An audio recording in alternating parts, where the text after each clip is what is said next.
Hello દોસ્તો, સ્વાગત છે તમારું આજના નવા વિડીયોમાં। આજે આપણે આવી ગયા છીએ માગડા હનુમાન।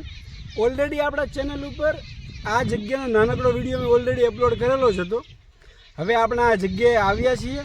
આ સમગ્ર જગ્યાને આપણે જોઈશું, હનુમાનજીના દર્શન કરશું, આ જંગલને એક્સપ્લોર કરશું, કઈ જગ્યા છે, ક્યાંથી તમારે આવવાનું છે, આનો રૂટ શું છે, બધું જ આપણે આ વિડીયોમાં જાણવાના છીએ। તો આ વિડીયોના અંત સુધી મારી સાથે બન્યા રહો। આ છે આપણા બગદાણાનું જૂનું સ્ટેશન। જૂના સ્ટેશનથી મંદિર તરફના રસ્તાથી સાઈડમાં રસ્તો આવે છે। આવી રીતે ગેબર ફોરેસ્ટનું બોર્ડ મારેલું છે, ત્યાંથી આપણે સીધું અંદર જતું રહેવાનું છે।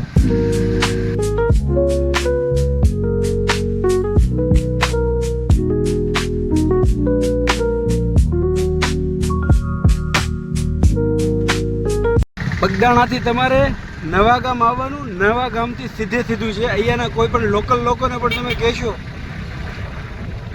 કે તમારે માગડા હનુમાન જવું છે તો તમને સીધો રસ્તો બતાવી દેશે। રસ્તો જોઈ શકો છો કેટલો ખરાબ છે, ખાલી 2 વ્હીલર ચાલી શકે એટલો છે।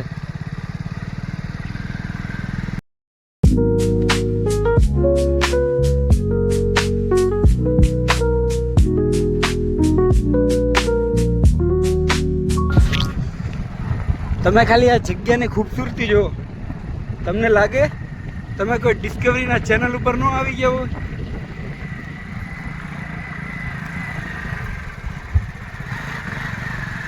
આ વચ્ચે નાનકડો રસ્તો બનાવેલો છે, અહીંયાથી આગળ આપણે ઉપર જવાનું છે। ત્યાં આપણું હનુમાનજીનું મંદિર આવેલું છે। માગડા હનુમાન જ્યારે પણ આવો ત્યારે એક વસ્તુનું ખાસ ધ્યાન રાખવું, અહીંયા સવારના સમયે આવવું, સાંજના ટાઈમે આવવાનું જેટલું બને એટલું અવોઇડ કરવું, કારણ કે અહીંયા વન્યજીવોની અવર જવર અહીંયા ચાલુ જ રહી છે। અત્યારે તમે જુઓ આસપાસ કોઈ જાતની અવર જવર નથી, ખાલી અમે બંને ભાઈઓ જઈએ છીએ।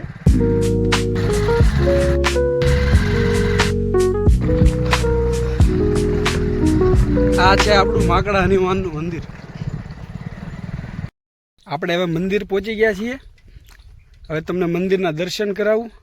અત્યારે તો પૂજારી બી નથી જોવા મળતા, લાગે છે એ જતા રહ્યા છે। આ છે આપણું હનુમાનજીનું નાનકડું મંદિર।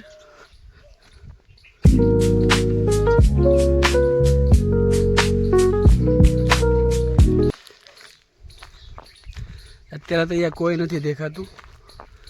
મહારાજી લાગે છે ટહેલવા નીકળી ગયા લાગે। હવે ભાઈએ દર્શન કરી લીધા છે, હવે આપણે દર્શન કરી લઈએ।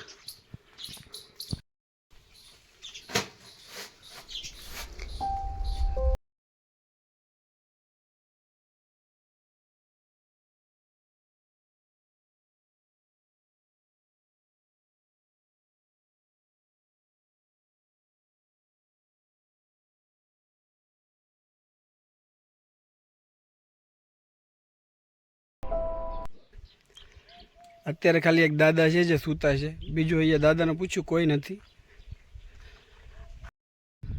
અહીંયા દૂર સુધી જ્યાં સુધી તમારી નજર જાય ત્યાં સુધી બસ જંગલ જ છે। આ આખું ગેબર ફોરેસ્ટ છે। આના પહેલાં જે આપણે વિડીયો નાખ્યો હતો કાળિયા ઠાકરનો, વાણિયાવીરનો, એ પણ ગેબર ફોરેસ્ટની અંદર છે। આ જે માકડા હનુમાનની જગ્યા છે એ પણ ગેબર ફોરેસ્ટની અંદર છે। મતલબ તમે અંદાજો લગાડો કેટલા વિશાળ વિસ્તારની અંદર આ જંગલ ફેલાયેલું છે।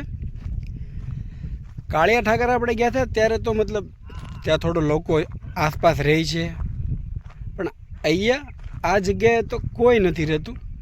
માત્ર વચ્ચે નાનકડું તમે જોયું હનુમાનજીનું મંદિર જ છે, આસપાસ કોઈ એટલે કોઈ નથી। તમને પ્યોર જંગલ વાઇબ તમારે લેવી હોય ને તો આ જગ્યાએ આવવું જોઈએ।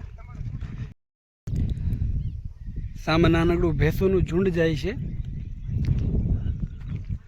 અહીંયા મતલબ માલધારી સમાજના લોકો વધારે રહે છે। માલ ઢોરને અહીંયા પૂરો દિવસ ચરાવવા માટે લાવતા હોય છે, ત્યારે સાંજના ટાઈમે તો હવે એ પણ એના માલ ઢોરને લઈને જાય છે।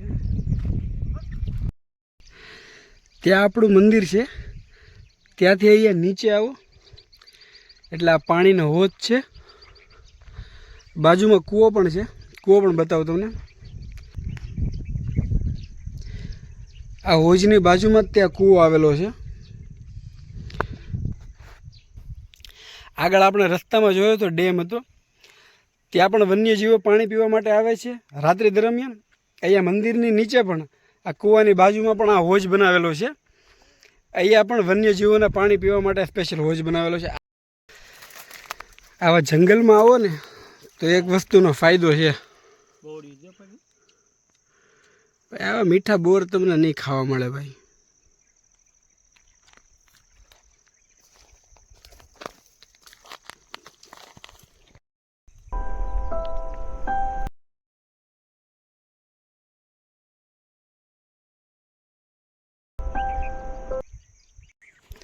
ભાઈ ફૂલ સ્કેરી વાઇબ આપે છે આ જગ્યા.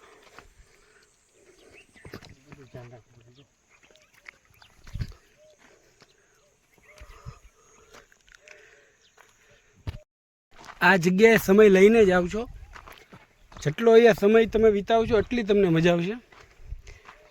અહીંયાના વાતાવરણની અંદર શાંતિ પણ છે, ગંભીરતા પણ છે, થોડો ડર પણ છે. તો એકલા તો આવતા નહીં, સાથે કોઈકને લઈને આવજો. થોડા આપણે ઉપર ચડીએ, ત્યાંથી પૂરા જગ્યાને આપણે જોઈએ કેવી છે ભાઈ. અહીંયા જ ઊભો મારો ભાઈ ના પાડે છે ભાઈ, દૂર સુધી જાતો નહીં, ખોવાઈ જાય. આ સામે જે તમને પર્વત દેખાય છે કે નહીં, એની પાછળ છે કમળાઈ શક્તિપીઠ. ત્યાં પણ આપણે જઈશું. અત્યારે તમે ખાલી આ જગ્યા જોવો એની સુંદરતા ભાઈ. અદ્ભુત શાંતિ છે આ જગ્યામાં. દરેક લોકો આવો આ જગ્યાએ, રિગ્રેટ નહીં કરો, આ જગ્યાને મિસ નહીં કરતા. જ્યારે પણ બગદાણા આવો, કાળિયા ઠાકર પણ જજો. કાળિયા ઠાકર કરતાં પણ અહીંયા તમને વધારે મજા આવશે. ઓનેસ્ટલી કહું તો તમારે પ્યોર જંગલ વાઇબ લેવી હોય તો અહીંયા માકડા હનુમાન આવો. જે જંગલમાં ફરવાના શોખીન છે કે નહીં, એની માટે ભાઈ આ જગ્યા જન્નત છે.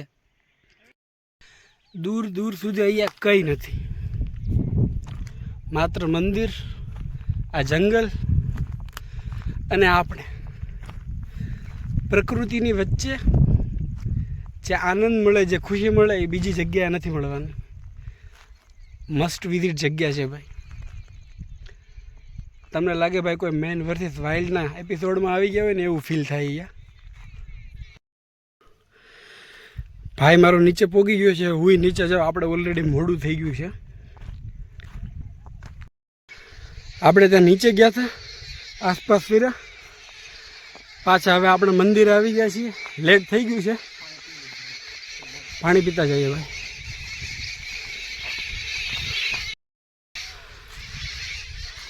પક્ષીઓનો કલરવ સાંભળો, બસ દૂર દૂર સુધી આ જ છે.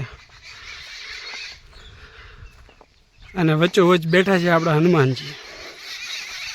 સામે ટેકર ઉપર બધા જ મોર છે. આમ તો આપણને આડા દિવસે કે જોવા નથી મળતા, પણ ભાઈ જંગલમાં આવો એટલે મોર તો જોવા મળે. અહીંયા એક મોર છે,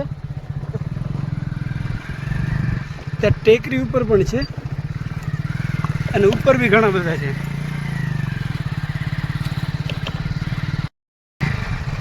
આ જગ્યા પર આવવાનો રસ્તો ખૂબ ખરાબ છે, તો ડ્રાઈવર ભાઈ તમારો પાક્કો લાવજો. જેવો તેવો ડ્રાઈવર આ રસ્તે નહીં હાલે.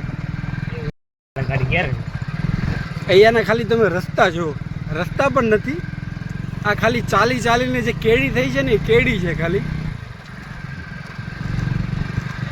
મોટા વાહન તો એ ચાલી જ નહીં શકે. અહીંયા આવો તો બસ તમારે 2 વ્હીલર લઈને આવવી પડશે. 2025માં આપણે આવ્યા હતા આ જગ્યાએ, ત્યારે તો ઘણું પાણી ભરેલું છે. શિયાળો પૂરો થવા આવ્યો છે, ઉનાળો ચાલુ થવા આવ્યો છે. ગાય કોકની રહી ગઈ છે ભાઈ, હોય લઈ જાજો. પાણી હવે ઘણું આમ તો સુકાઈ ગયું છે. પાછળ જોવો ભાઈ તમે વ્યૂ. અહીંયા ખાલી તમે બેસો ને સનસેટ એન્જોય કરો.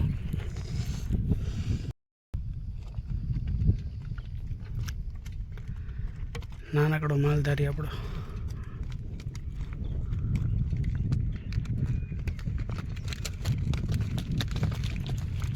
એકલો લઈને જા ભાઈ બેન ના મારા બા છે ને.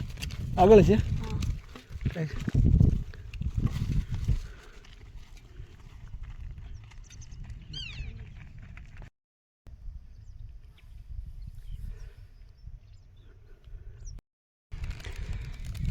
દૂર તમને અહીંયા ગાય ભેંસો બતાતી હશે. ત્યાં પણ લોકો હવે પોતાના માલ ઢોરને લઈને પાછા હવે ઘરે જાય છે. ઓલરેડી સાંજનો સમય થઈ ગયો છે. સાંજના સમયે એ આવવાનું એકદમ અવોઇડ જ કરવું. આ જગ્યાની ખાલી શાંતિને તમે મહેસૂસ કરો. આ જગ્યામાં ભાઈ એક અદ્ભુત શાંતિ છે. ખાસ કરીને તમારો સમય લઈને આવજો. આમનો જવાનો ટાઈમ થઈ ગયો છે ને આપણો જવાનો ટાઈમ થઈ ગયો છે.